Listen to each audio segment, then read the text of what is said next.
अस्सलाम वालेकुम, कैसे हैं आप सब। Welcome back to my channel. Pakistan versus Australia का मैच एंड हो चुका है। ऑस्ट्रेलिया जीत चुका है मैच 62 रन से। Congratulations to them. एंड हम मैच हार चुके हैं और तो हमने अच्छा ट्राई किया था, ऐसा नहीं कि हमने बिल्कुल ही सरेंडर कर दिया, बट या है कि जीत नहीं सके। और अच्छा स्टार्ट मिला था, बहुत ही अच्छा स्टार्ट मिला था। एक अच्छी साइन है पाकिस्तान के लिए कि भाई पाकिस्तान के ओपनर्स ने अच्छा स्टैंड फराहम किया पाकिस्तान को, और दोनों ओपनर्स ने 50 स्कोर किए। और रिजवान भी he was about to score 50, but unfortunately Adam Zampa ने उन्हें आउट कर दिया। बाबर आजम भी रन्स नहीं कर सके। खैर अच्छा कैच ले लिया पैट कमिंस से, उन्होंने अच्छा कैच ले लिया, वरना तो खैर कोई बात नहीं। चलो बाबर आजम भी नहीं चले। इफ्तिखार अहमद से बहुत उम्मीदें थी। He was dealing in sixes and at that time लग रहा था कि वी कैन, खैर उस वक्त तो लग ही रहा था और हम जीत सकते थे अगर इफ्तिखार अहमद क्रीज पे मौजूद होते। इफ्तिखार अहमद जो रिजवान की पार्टनरशिप चल रही थी तो बहुत ही अच्छी चल रही थी। 14-14 के हमने 2-3 ओवर्स निकाल लिए थे, 14-14 रन के हमने 2-3 ओवर्स निकाल लिए थे, बट जंपा आया। मैंने ये कहा कि भाई इसको तरीके से इसका ओवर निकाल लें तो सही है, बट नहीं निकला। वो प्लम LBW ही था। खैर फिर भी पाइन आउट नहीं दिया था और पैट कमिंस ने फिर रिव्यू लिया। खैर वो भी इतने ज़्यादा नहीं थे, श्योर नहीं थे, क्योंकि एक एंगल से देखें तो लग रहा था कि शायद बैट का कुछ कनेक्शन है, बट नहीं हुआ। खैर और वो आउट हो गए इफ्तिखार अहमद साहब, वरना लग रहा था कि खैर हम जीत जाएंगे। और इतने ईजीली इतने वो सिक्सेस हिट कर रहे थे कि उम्मीद बन गई थी। और खैर उम्मीद तो मुझे उस वक्त तक थी जब टर्निंग पॉइंट मैं कहूँगी कि भाई ये जो इफ्तिखार अहमद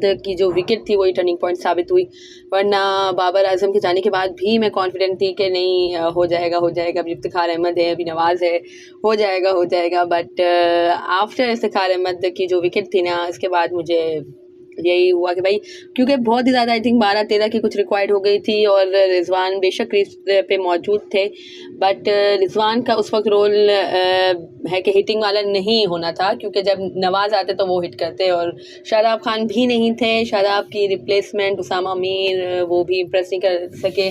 और तो एक कैच भी बाबर आजम से, एक बेबी सीटर कैच, एक तो पता नहीं एक इंसान थोड़ा मुश्किल कैच होता है, थोड़ा इंसान नहीं उसको कर सकता, पकड़ सकता, थोड़ा मुश्किल होता है, उसको आप छोड़ो तो थोड़ा इंसान अपने दिल को तसल्ली भी दे। इस तरह से बिल्कुल बच्चों वाले कैचेस ड्रॉप किए हमने कि बस बहुत ही ज़्यादा ये फ्रस्ट्रेटिंग है। एंड मैं कुछ खैर देख भी रही थी किसी की क्या पोस्ट वगैरह थी कि कुछ भी नहीं बदला, और लिटरली कुछ भी नहीं बदला। ऑस्ट्रेलिया के अगेंस्ट हम देखें अगर ICC इवेंट्स में अपने आप को, तो हमेशा ही हमने क्रूशल मौक़ों पे कैचेस ड्रॉप किए हैं, और उन कैचेस ने ही हमें मैचेस लूज़ करवाए हैं। 2015 में भी देखें तो हमने कैच ड्रॉप किया था, आई थिंक राहत कौन से थे प्लेयर का मुझे नाम भी याद नहीं है, उन्होंने कैच ड्रॉप किया था। फिर 2019 में भी कैच कुछ हमने उसने ड्रॉप किया था। फिर आज हमारे ये है कि उसामा मीर ने ड्रॉप कर दिया डेविड वार्नर का कैच, अब्दुल्ला शफीक ने ड्रॉप कर दिया उनका। वो तो अब्दुल्ला शफीक के वक्त तो कल वो 109 कुछ रन पे थे, बट स्टिल है कि पहले भी 10 रन पे वो मौजूद थे, हमने उनका कैच ड्रॉप कर दिया उसामा मीर ने। जब उसामा मीर ने ये कैच ड्रॉप किया तो शादाब खान की याद आई कि Shadab Khan is the best fielder और इतने अच्छे स्प्लेंडेड कैचेस लेते हैं, और तो ये बेबी सीटर तो ले ही लेते हैं, बट खैर कोई बात नहीं। और है कि बहुत ही ज़्यादा खैर फील्डिंग ने ही हमें कॉस्ट किया है। पहले भी जो मैंने मिड ऑफ इनिंग की वीडियो में बात की थी कि भाई खैर जो भी हमने फील्डिंग की है इस वजह से हमारे बॉलर्स को भी ज़्यादा मार पड़ी है। एक वार्नर जैसे बैट्समैन के आप दो कैचेस ड्रॉप कर दोगे तो फिर आपको मार ही पड़नी है ना। इसके बाद फिर मिस फील्ड्स भी इतनी आपने की हैं, बहुत ज़्यादा। खैर कैचेस ऑस्ट्रेलिया ने भी ड्रॉप किए हैं, बट वही बात है कि वो जीत गए हैं तो वो सब कुछ सही है उनके लिए, और हम नहीं जीत सके। और खैर टॉस जीत के पहले बैटिंग करने का फैसला भी पता नहीं क्यों लिया गया, क्या ग्रीन पिच देख के वो डिसीव हो गए, क्या हुआ क्या नहीं हुआ। हमें यहाँ बैठ के मैं 3-4 दिन से चीख रहे हैं हम कि भाई टॉस जीतो तो पहले बैटिंग करो, टॉस जीतो तो पहले बैटिंग करो। पता नहीं क्या सोच के जाते हैं, क्या स्टैट्स निकालते हैं, क्या इनका माइंडसेट है। स्टैट्स भी छोड़ो एक तरफ, मैं तो यही कहती हूँ कि भाई पता है कि हमारी बैटिंग की क्या हालत है, हमें बंडल्स में विकेट देनी होती है, तो भाई पहले बैटिंग करो ताकि कुछ तरीके की थोड़ा सा है कि प्रेशर फ्री होकर हम बैटिंग कर सकें।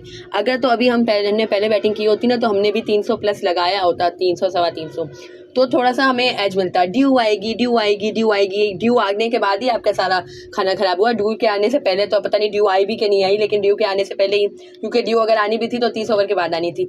ड्यू के आने से पहले तो आप अच्छा खेल लेते, जो ड्यू आई तो फिर आप के हाथ पैर कांपने लगे। एनीवेज क्या कहा जाए, एक तो ये 4 मैचेस हमने खेले हैं, 3 में तो टॉस हारे ही थे मोहतरम बाबर आजम साहब, और अब जीते हैं तो भी गलत फैसला मैं यूँ नहीं कहूँगी, बट वही बात है कि हर टीम अपनी स्ट्रेंथ पे खेलती है, तो हमें भी इस तरह से खेलना चाहिए था। हम क्या सोच के, भाई हमें पता है कि भाई ये फ्लैट ट्रैक है, यहाँ पे हाई स्कोरिंग मैच होगा, 300 350 400 भी हो सकता है, तो फिर हम कैसे चेस करेंगे? वो वाली टीम जो लास्ट मैच में 200 नहीं कर सकी थी, वो वाली टीम से आप एक्सपेक्ट कर रहे हो कि भाई ये कर लेगी यहाँ पे 400 chase? Come on man, just grow up. हमें यहाँ पे बैठ के, यही तो बात है ना कि मैं अननेसेसरी क्रिटिसिज्म नहीं करती हूँ, मैं कंस्ट्रक्टिव ही करना चाहती हूँ हमेशा क्रिटिसिज्म, कि भाई हमें इधर बैठ के पता है कि फ्लैट ट्रैक है, अच्छी पिच है, तो आप पहले बैटिंग कर लो। वहाँ पे पूरी फौज बैठी है, थिंक टैंक पूरा बैठा हुआ है। मैं सिर्फ बाबर आजम की बात नहीं कर रही हूँ, वहाँ पे हमारे जो डायरेक्टर मोहतरम है, फिर हमारे कोच मोहतरम है, फिर और हमारे कोई एक बिल्कुल पूरा एक क्या कहूँ मैं, अब गया हुआ है जमे कफ़ीर वहाँ पे, उनको नहीं मालूम है, उन्हें नहीं उनका माइंड चलता है कि भाई यहाँ पे टॉस जीत के हमें पहले बैटिंग करें। हम जो हमारी हालत है यहाँ पे बैटिंग में, बॉलिंग का आप कर रहे हो, बॉलिंग जैसे आपकी बड़ी स्ट्रेंथ चल रही है अभी, और बॉलिंग तो चलो खैर एक प्लस पॉइंट हुआ कि शाहीन थोड़े से रिदम में नज़र आ रहे हैं, तो वही बात है कि शाहीन रिदम में आए, तो जो हसन अभी अर्ली विकेट्स दिलवा रहे थे वो मोहतरम साहब पता नहीं उनको क्या हो गया, शानदार बॉलिंग कराए जा रहे हैं, रन्स खाए जा रहे हैं। शाहीन दिल से अच्छी बॉल कर रहा है, मेडन ओवर कराया, आगे आके फिर सारा प्रेशर रिलीज कर दिया। क्या हो गया है भाई? और हारिस रफ को देखो, पहले ओवर में 24 रन दे दिए, छक्का चौका, ये 150 की पेस से फेंक रहे हैं, 250 की पेस से छक्के खा रहे हैं। क्या है भाई, ये क्या है?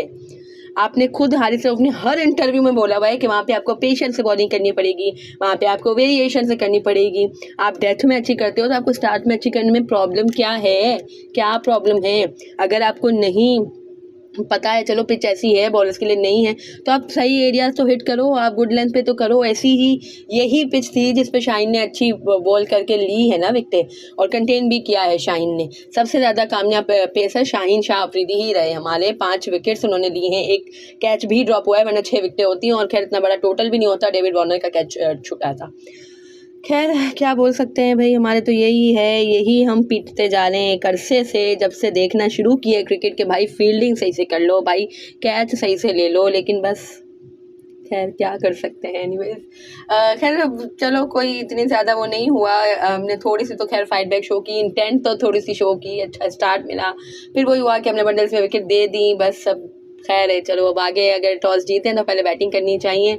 आगे अफ़गानिस्तान से मैच है, और वो तो बहुत ही ज़्यादा क्रूशल मैच है, और जो कंडीशंस हैं वो भी बहुत ज़्यादा टफ हैं, ट्रिकी हैं।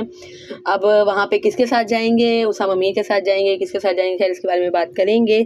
आज तो उसामा मीर ने डिसअपॉइंट किया, और वही शादाब खान के भाई की तरह, मैंने कहा भी था अपनी वीडियो में कि वो भी आके अच्छी परफॉर्मेंस देते हैं, वरना वो उनके तरह की परफॉर्मेंस ना दें, तो अब खैर है, चलो अब क्या कहें।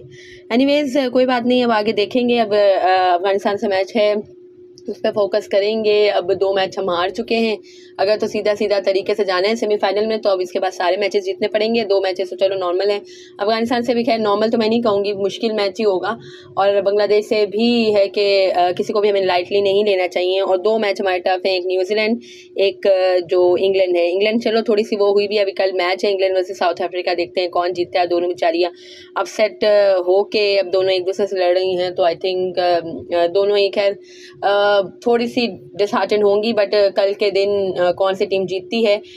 तो हमें खैर इंग्लैंड से भी खेलना है, जो कि अच्छी ही है, और खैर कोई भी टीम अच्छी फॉर्म में ना हो, बट हमसे उनका दर्द बर्दाश्त नहीं होता है, हम जाके उसको फॉर्म सजा के प्लेट में दे देते हैं। ऑस्ट्रेलिया के बैटर से, और जो टॉप बैटर से पूरे उसमें वर्ल्ड कप में रन नहीं हुए, लेकिन हमें नहीं बर्दाश्त हुआ, हमने जाके उनको फॉर्म उनकी दे दी कि भाई वार्नर साहब लो, हम आपके कैचेस भी ड्रॉप करेंगे, हम आपके शॉट पे मिसफील्ड भी करेंगे, आप करो, आप अपनी फॉर्म लो, हमसे आपका दर्द नहीं देखा जा रहा।